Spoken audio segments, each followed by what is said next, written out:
शिव पार्वती विवाह कथा। पुराणों के अनुसार माता सती को ही पार्वती, दुर्गा, काली, गौरी, उमा, जगदम्बा, गिरिजा, अम्बे, शेराम वाली, शैलपुत्री, पहाड़ा वाली, चामुंडा, तुलजा, अंबिका आदि नामों से जाना जाता है।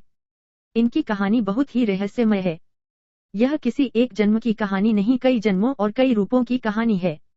देवी भागवत पुराण में माता के 18 रूपों का वर्णन मिलता है। हालांकि 9 दुर्गा और 10 महाविद्याओं, कुल 19 के वर्णन को पढ़कर लगता है कि उनमें से कुछ माता की बहनें थीं और कुछ का संबंध माता के अगले जन्म से है। जैसे पार्वती, कात्यायनी अगले जन्म की कहानी है तो तारा माता की बहन थी। माता सती का पहला जन्म। सती माता पुराणों के अनुसार भगवान ब्रह्मा के मानस पुत्रों में से एक प्रजापति दक्ष कश्मीर घाटी के हिमालय क्षेत्र में रहते थे। प्रजापति दक्ष की 2 पत्नियां थी, प्रसूति और वीरणी। प्रसूति से दक्ष की 24 कन्याएं जन्मी और वीरणी से 60 कन्याएं। इस तरह दक्ष की 84 पुत्रियां और हजारों पुत्र थे। राजा दक्ष की पुत्री सती की माता का नाम था प्रसूति। यह प्रसूति स्वयंभू मनु की तीसरी पुत्री थी। सती ने अपने पति की इच्छा के विरुद्ध कैलाश निवासी शंकर से विवाह किया था। सती ने अपने पिता की इच्छा के विरुद्ध रुद्र से विवाह किया था। रुद्र को ही शिव कहा जाता है और उन्हें ही शंकर। पार्वती शंकर के 2 पुत्र और 1 पुत्री हैं। पुत्र गणेश, कार्तिकेय और पुत्री वनलता। जिन एकादश रुद्रों की बात कही जाती है वे सभी ऋषि कश्यप के पुत्र थे। उन्हें शिव का अवतार माना जाता था। ऋषि कश्यप भगवान शिव के साढ़ू थे। मां सती ने एक दिन कैलाशवासी शिव के दर्शन किए और वह उनके प्रेम में पड़ गई। लेकिन सती ने प्रजापति दक्ष की इच्छा के विरुद्ध भगवान शिव से विवाह कर लिया। दक्ष इस विवाह से संतुष्ट नहीं थे क्योंकि सती ने अपनी मर्जी से एक ऐसे व्यक्ति से विवाह किया था जिसकी वेशभूषा और शक्ल दक्ष को कतई पसंद नहीं थी और जो अनार्य था। दक्ष ने एक विराट यज्ञ का आयोजन किया लेकिन उन्होंने अपने दामाद और पुत्री को यज्ञ में निमंत्रण नहीं भेजा। फिर भी सती अपने पिता के यज्ञ में पहुंच गई। लेकिन दक्ष ने पुत्री के आने पर उपेक्षा का भाव प्रकट किया और शिव के विषय में सती के सामने ही अपमानजनक बातें कही। सती के लिए अपने पति के विषय में अपमानजनक बातें सुनना हृदय विदारक और घोर अपमानजनक था। यह सब वह बर्दाश्त नहीं कर पाई और इस अपमान की कुंठावश उन्होंने वहीं यज्ञ कुंड में कूदकर अपने प्राण त्याग दिए। सती को दर्द इस बात का भी था कि वह अपने पति के मना करने के बावजूद इस यज्ञ में चली आई थी और अपने 10 शक्तिशाली 10 महाविद्या रूप बताकर डराकर पति शिव को इस बात के लिए विवश कर दिया था कि उन्हें सती को वहां जाने की आज्ञा देना पड़ी। पति के प्रति खुद के द्वारा किए गया ऐसा व्यवहार और पिता द्वारा पति का किया गया अपमान सती बर्दाश्त नहीं कर पाई और यज्ञ कुंड में कूद गई। बस यहीं से सती के शक्ति बनने की कहानी शुरू होती है। दुखी हो गए शिव जब यह खबर सुनते ही शिव ने वीरभद्र को भेजा जिसने दक्ष का सिर काट दिया। इसके बाद दुखी होकर सती के शरीर को अपने सिर पर धारण कर शिव ने तांडव नृत्य किया। पृथ्वी समेत तीनों लोकों को व्याकुल देखकर भगवान विष्णु ने अपने सुदर्शन चक्र द्वारा सती दिए शक्तिपीठ। इस तरह सती के शरीर का जो हिस्सा और धारण किए आभूषण जहां जहां गिरे वहां वहां शक्तिपीठ अस्तित्व में आ गए। देवी भागवत में 108 शक्तिपीठों का जिक्र है तो देवी गीता में 72 शक्तिपीठों का जिक्र मिलता है। देवी पुराण में 51 शक्तिपीठों की चर्चा की गई है। वर्तमान में भी 51 शक्तिपीठ ही पाए जाते हैं लेकिन कुछ शक्तिपीठों का पाकिस्तान, बांग्लादेश और श्रीलंका में होने के कारण उनका अस्तित्व खतरे में है। पार्वती कथा। शिव पार्वती विवाह। दक्ष के बाद सती ने हिमालय के राजा हिमवान और रानी मैनावती के यहाँ जन्म लिया। मैनावती और हिमवान को कोई कन्या नहीं थी तो उन्होंने आदिशक्ति की प्रार्थना की। आदिशक्ति माता सती ने उन्हें उनके यहाँ कन्या के रूप में जन्म लेने का वरदान दिया। दोनों ने उस कन्या का नाम रखा पार्वती। पार्वती अर्थात पर्वतों की रानी। इसी को गिरिजा, शैलपुत्री और पहाड़ों वाली रानी कहा जाता है।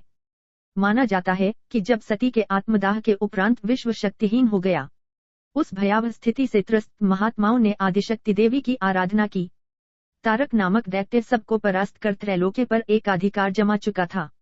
ब्रह्मा ने उसे शक्ति भी दी थी और यह भी कहा था कि शिव के औरस पुत्र के हाथों मारा जाएगा। शिव को शक्तिहीन और पत्नीहीन देखकर तारक आदि दैत्य प्रसन्न थे।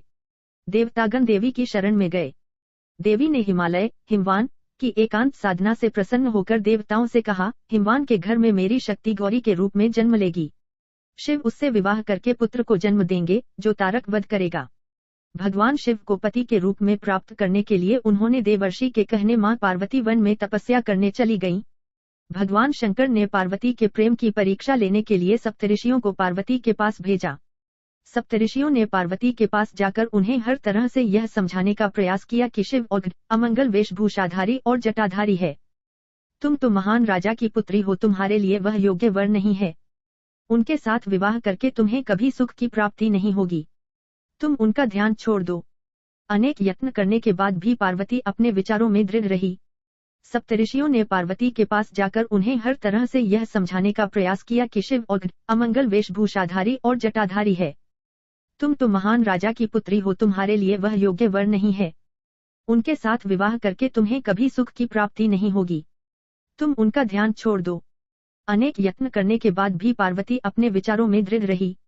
उनकी दृढ़ता को देखकर सप्तऋषि अत्यंत प्रसन्न हुए और उन्होंने पार्वती को सफल मनोरथ होने का आशीर्वाद दिया और वे पुनः शिवजी के पास वापस आ गए।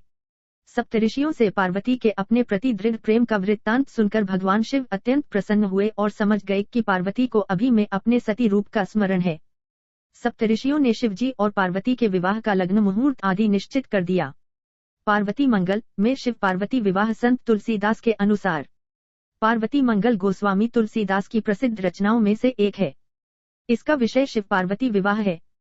जानकी मंगल की भांति यह भी सोहर और हरिगीतिका छंदों में रची गई है। इसमें सोहर की 148 द्विपदियां तथा 16 हरिगीतिकाएं हैं। इसकी भाषा भी जानकी मंगल की भांति अवधी है। कथानक। इसकी कथा रामचरितमानस में आने वाले शिव विवाह की कथा से कुछ भिन्न है और संक्षेप में इस प्रकार है। हिमवान की स्त्री मैना थी। जगज्जननी भवानी ने उनकी कन्या के रूप में जन्म लिया। वे सयानी हुई। दंपत्ति को इनके विवाह की चिंता हुई। इन्हीं दिनों नारद इनके यहाँ आए। जब दंपति ने अपनी कन्या के उपयुक्त वर के बारे में उनसे प्रश्न किया, नारद ने कहा, इसे बावला वर प्राप्त होगा, यद्यपि वह देवताओं द्वारा वंदित होगा। यह सुनकर दंपति को चिंता हुई। नारद ने इस दोष को दूर करने के लिए गिरिजा द्वारा शिव की उपासना का उपदेश दिया। गिरिजा शिव की उपासना में लग गईं। जब गिरिजा के यौवन और सौंदर्य का कोई प्रभाव शिव पर नहीं पड़ा, देवताओं ने कामदेव को उन्हें विचलित करने के लिए प्रेरित किया, किंतु कामदेव को उन्होंने भस्म कर दिया। फिर भी गिरिजा ने अपनी साधना न छोड़ी। कंदमूल फल छोड़कर वे बेल के पत्ते खाने लगी और फिर उन्होंने उसको भी छोड़ दिया। तब उनके प्रेम की परीक्षा के लिए शिव ने बटु का वेश धारण किया और वे गिरिजा के पास गए। तपस्या का कारण पूछने पर गिरिजा की सखी ने बताया कि वह शिव को वर के रूप में प्राप्त करना चाहती हैं। यह सुनकर बटु ने शिव के संबंध में कहा, वे भिक्षा मांगकर खाते पीते हैं, मसान में वे सोते हैं, पिशाचिने उनके अनुचर हैं आदि। ऐसे वर से उसे क्या सुख मिलेगा। किंतु गिरिजा अपने विचारों में अविचल रहीं। यह देखकर स्वयं शिव साक्षात प्रकट हुए और उन्होंने गिरिजा को कृतार्थ किया। इसके अनंतर शिव ने सप्तर्षियों को हिमवान के घर विवाह की तिथि आदि निश्चित करने के लिए भेजा और हिमवान से लगन कर सप्तर्षि शिव के पास गए। विवाह के दिन शिव की बारात हिमवान के घर गई। बावले वर के साथ भूत प्रेत आदि की वह बारात देखकर नगर में कोलाहल मच गया। मैना ने जब सुना तो वह बड़ी दुखी हुई और हिमवान के समझाने बुझाने पर किसी प्रकार शांत हुई। यह लीला कर लेने के बाद शिव अपने सुंदर और भव्य रूप में परिवर्तित हो गए और गिरिजा के साथ धूमधाम से उनका विवाह हुआ। रामचरितमानस में शिव पार्वती विवाह। मानस में शिव के लिए गिरिजा की तपस्या तथा शिव का एकाकीपन देखकर राम ने शिव से गिरिजा को अंगीकार करने के लिए कहा है, जिसे उन्होंने स्वीकार किया है। तदंतर शिव ने सप्तर्षियों को गिरिजा की प्रेम परीक्षा के लिए भेजा है। पार्वती मंगल में राम बीच में नहीं पड़ते और गिरिजा की तपस्या से प्रसन्न होकर शिव स्वयं बटु रूप में जाकर पार्वती की परीक्षा लेते हैं। मानस में जो संवाद सप्तर्षि और गिरिजा के बीच में होता है, वह पार्वती मंगल में बटु और उनके बीच होता है। मानस में कामदहन इस प्रेम परीक्षा के बाद होता है, जो पार्वती मंगल में पहले ही हुआ रहता है। इसीलिए इसके बाद मानस में विष्णु आदि को मिलकर शिव से अनुरोध करना पड़ता है कि वे पार्वती को अर्धांगिनी रूप में अंगीकार करे, जो पार्वती मंगल में नहीं है। तदनंतर मानस में ब्रह्मा ने सप्तर्षि को हिमवान के घर लग्न पत्रिका प्राप्त करने के लिए भेजा है, जिसके लिए पार्वती मंगल में शिव ही उन्हें भेजते हैं। शेष कथा दोनों रचनाओं में प्राय एक सी है। प्रश्न यह है कि इस अंतर का कारण क्या है। मानस की कथा शिव पुराण का अनुसरण करती है और पार्वती मंगल की कथा कुमार संभव का। ऐसा ज्ञात होता है कि किसी समय तुलसीदास ने शिव विवाह के विषय का भी उसी प्रकार का एक स्त्रीलोकोपयोगी खंड काव्य रचना चाहा, जिस प्रकार उन्होंने राम विवाह का जानकी मंगल रचा था। इस समय शिव पुराण की तुलना में उन्हें कुमार संभव का आधार ग्रहण करना अधिक जंचा और इसीलिए उन्होंने ऐसा किया। पाठक मित्रों, अंत में आप सब लोग शिव पार्वती विवाह के इस लोकप्रिय गीत का आनंद लीजिए। बम बम भोला, बम बम भोला, बम बम भोला, बम बम भोला। शिवजी बिहाने ब्याह करने चले, पालकी सजाए के, भाभूति भभूति विभूति लगाए के ना हो। शिवजी बिहाने ब्याह करने चले, पालकी सजाए के, भाभूति भभूति विभूति लगाए के ना, पालकी सजाए के ना हो। जब शिव बाबा करे तैयारी, लई के सकल समान हो, दहिने अंग त्रिशूल विराजे, नाचे भूत वैताल हो, बहमा चले विष्णु चले, लई के लेकर वेद पुराण हो, शंख चक्र ओ गदा धनुष ले, चले सिरी श्री भगवान हो, और बन ठन के चले वो भोला, लेके भांग धतूर का गोला, बोले जय हरदम, चले लड़िका पराए के, भाभूति लगाए के, पालकी सजाए के ना हो।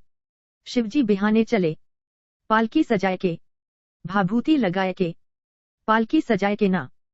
कोई आई कोई आया, कोई आई कोई आया, माता मतदिन पर अछन चली, तिलक देली लीलार हो, काला नाग गर्दन के नीचे, ओहो देलक फुफकार हो, लोटा फेंक के भाग चल एली, का विधि लिखल लीलार हो, इनके संग विवाह न करबो, गौरी रही कुआरी हो, कहे पार्वती समुझाई, बतिया मानो हमरो माई, जेहो है आइल हम कर्मा लिखाई के, भाभूति लगाए के, पालकी सजाए के ना हो। शिवजी बिहाने चले, पालकी सजाए के, भाभूति लगाए के, पालकी सजाए के ना।